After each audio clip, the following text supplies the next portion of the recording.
Bungie's 30th anniversary is only a few days away now, and on the 7th of December we're going to be diving into a new dungeon, wielding Gjallarhorn once again, and working towards the Thorn armour, plus collecting returning Destiny 1 weapons, including the Eysluna and the 1,000-yard stare. But I think Bungie is going to have a few surprises up their sleeve too, so today I'm going to check out what we're getting for the 30th anniversary, and then look at what weapons and armour we should be getting to hit the ground running come that 30th anniversary event. Well, if you're new around here or find this useful, don't forget to hit that subscribe button down below for all the latest Destiny 2 content, and turn on notifications by hitting that bell. And roughly 98% of viewers who watch This Week in Video Games aren't subscribed, so subscribe today and never miss an update. And first of all, let's have a look at the free elements, and also today we have had some interesting news and screenshots about the 30th anniversary. That is thanks to an updated page on Steam. So what I'm going to be doing is putting those screenshots in the background as I talk. But if you do want a detailed rundown on the Bungie 30th anniversary content, you can head on over to Bungie's website on bungie.net. So looking at that section of the website, at the top you can see a headline saying everyone's invited. So I think it's relatively safe to assume that we're all going to get this stuff. So we've got a new 6-player match-made activity, and that is called Dares of Eternity. And in there is going to be weapons, secrets, and also collectibles too. So we also have paid content as well. So we've got a new dungeon. This one is called the Grasp of Avarice. So it's a new dungeon inspired by the famed Cosmodrome loot caves of yore. And it's drawn the interest of many a treasure hunter. So you spelunk into the unknown, earn the new Thorn armour set, and watch your step as you hunt for lost relics. So that is leaning pretty hard into the loot cave meme of years gone by. And also where it says watch your step as you hunt for lost relics. That's going to be a load of loot related to Bungie's 30th anniversary. So basically, Bungie games over the last 30 years. That's going to be really, really exciting. Next up, we've got the Gjallarhorn coming back. So Bungie says, complete a quest to unlock the classic rocket launcher and use it to plunder the new dungeon. Then charge the catalyst and face the power that has made this iconic weapon stand the test of time. We've also got more loot, so iconic weapons, armour, ornaments, emotes, sparrows, ghost shells, and loads more as well. So the phrasing of iconic weapons makes me think D1 weapons, they're going to be in the dungeon, like the Eysluna hand cannon and the 1,000-yard stare sniper rifle. So with these screenshots released on Steam today, it does look like we're going to get a Halo crossover. It looks like the battle rifle from Halo, and also maybe even the carbine 2 from the Arbiter.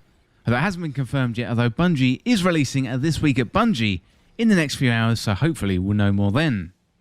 We don't yet know how many total weapons are coming back from Destiny 1. There's also weapons based on other games like the Claymore from Myth, and also the shotgun from Marathon as well. So we can unlock the Marathon-inspired ornament set, as well as the 30th anniversary streetwear-inspired ornament set as well. So new information today as per the Steam page update. So it says the 30th anniversary pack owners also gain access to additional reward chests in the free Dares of Eternity activity. So basically, if you pay for that 30th anniversary, you are going to get more loot. So that is what's coming in the pack. But next up, let's have a look at some recommendations in order to prepare. So first of all, let's have a look at some exotics I think you need to get hold of. And first of all, we've got the Arbalest. That one there has the intrinsic anti-barrier. That's going to be great for Nightfalls and other endgame PvE content next season. So you can get Arbalest from Zur. Also, it can drop from random world drop exotic engrams. Next, we got the Sleeper Simulant. So this one has an increased magazine size from 3 to 4, and you've got increased PvE damage by 6%. Next, we got the Surus Regime. So the dual mode receiver mode now grants the following addition to its current effects. You get plus 30 range and plus 3 zoom. Then we've got the Cryesthesia 77K. So they've removed the variable trigger completely, and now fires on trigger press instead of release. The charge shot moved to the special reload, and getting a final blow with the sidearm enables access to the special reload. And once the charge shot is fired, the weapon reverts back to the standard sidearm mode, and it does not cost your entire magazine. And charge shot now causes AoE, which freezes AI, and also slows players too, and a direct hit still freezes. Next we got the Whisper of the Worm, and this is a big one, so reducing the delay on activating Whisper breathing from the catalyst from 2.1 seconds to 1.2 seconds, and White Nail magazine refill has changed, so it was 3 from the inventory, but it now pulls 2 from inventory and 1 from thin air, so that's going to make a massive difference. They've increased the damage in PvE by 10%. So I reckon Whisper of the Worm is going to be a really popular choice for that power slot, and especially that exotic slot after December the 7th. Next up, we've got another good one. So with Darcy, they've increased the damage in PvE by 20%. Well, that is a few exotics I reckon you should get your hands on before December the 7th. But next up, let's have a look at some good weapons to get as well. So here's some important Sandbox info, plus some good weapons to take advantage of because of all the buffs. So linear fusion rifles increased PvE damage by 10%. I would say Sleeper Simulant, Threaded Needle, or maybe the Arbalest would be a good option there. So next up we got Caster Swords, so reduced heavy attack ammo cost from 8 to 5. So in terms of Caster Swords, the Solar Scar from Trials of Osiris, and also you've got Temptation's Hook. That one is a random drop out in world activities. Next up we got Bows, so increased damage versus rank and file enemies by about 10%. So here I reckon Biting Winds, Le Monarch, Tiku's Divination, and also Trinity Ghoul are going to be really, really good. So Biting Winds is your legendary option. Le Monarch, Tiku's Divination, and Trinity Ghoul, well, they are all exotics. Next up, some recommendations about perks. So Adrenaline Junkie, so eliminations with the weapon can add a single damage stack or extend existing ones, and grenade eliminations boost the stacks immediately to ×5 and lowered the duration to compensate for weapon activation. So look through your vault, and any weapons that you've got with Adrenaline Junkie, I reckon they're going to be really, really good after that December the 7th update. Also, Pulse Monitor, so they've changed the threshold from activation from 90% health to 30% shield. So for example, this now requires much less damage to trigger. So next recommendation is to get a decent Stasis build. So Stasis is going to be a little bit more potent in PvE, especially when it comes to Stasis Crystals. So Bungie recently said in an update, Stasis Crystals do a lot on top of freezing players when they're created. They also block line of sight, block movement, and act as explosive barrels.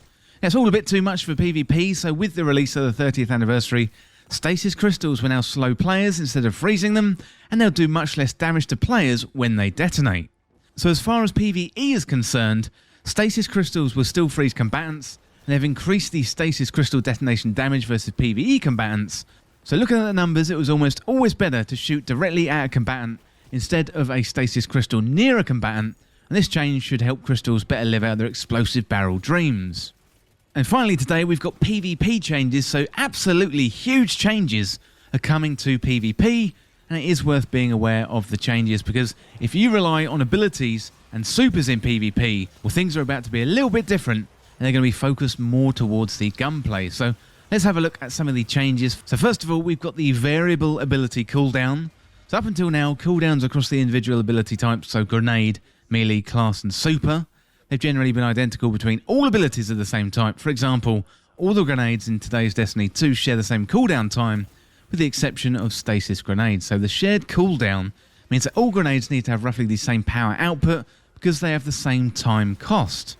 But for the 30th anniversary, Bungie have made a change to allow them to tune the cooldown of each ability separately, and that gives them a new knob to turn when balancing abilities that are too powerful or not powerful enough. So now that they've got this new system in place, they've done a cooldown tuning pass of all these subclass abilities in the game, tuning each ability cooldown time against its power output. They've also tuned the ability power outputs and assigned cooldown times accordingly. So basically, abilities and cooldowns are changing massively, and they're going to change for each class. I did do a specific video on those changes recently, so you can check that out on the channel. Also, I've got super regeneration changes. So since Destiny's launch in 2014, super energy gain has been almost entirely passive.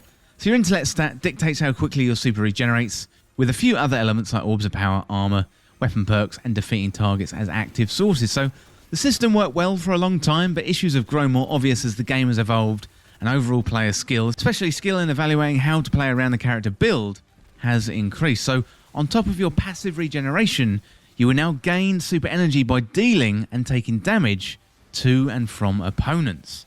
So that's going to be a really big change. So basically your super regeneration speed is going to be all about how much damage you dish out, and also how much damage you take in PvP. Well, let me know down in the comments how you're preparing for the 30th anniversary in Destiny 2, and also let me know down in the comments how hyped you are for this upcoming event.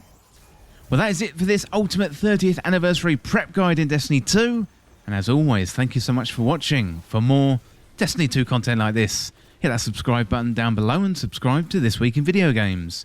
If you want to join the community, check out the Discord link in the description, or you can follow me on Twitter at TWIVG Podcast. If you enjoyed this video, found it useful, liking and sharing the video would really help me out. Otherwise, check out the other videos on the channel.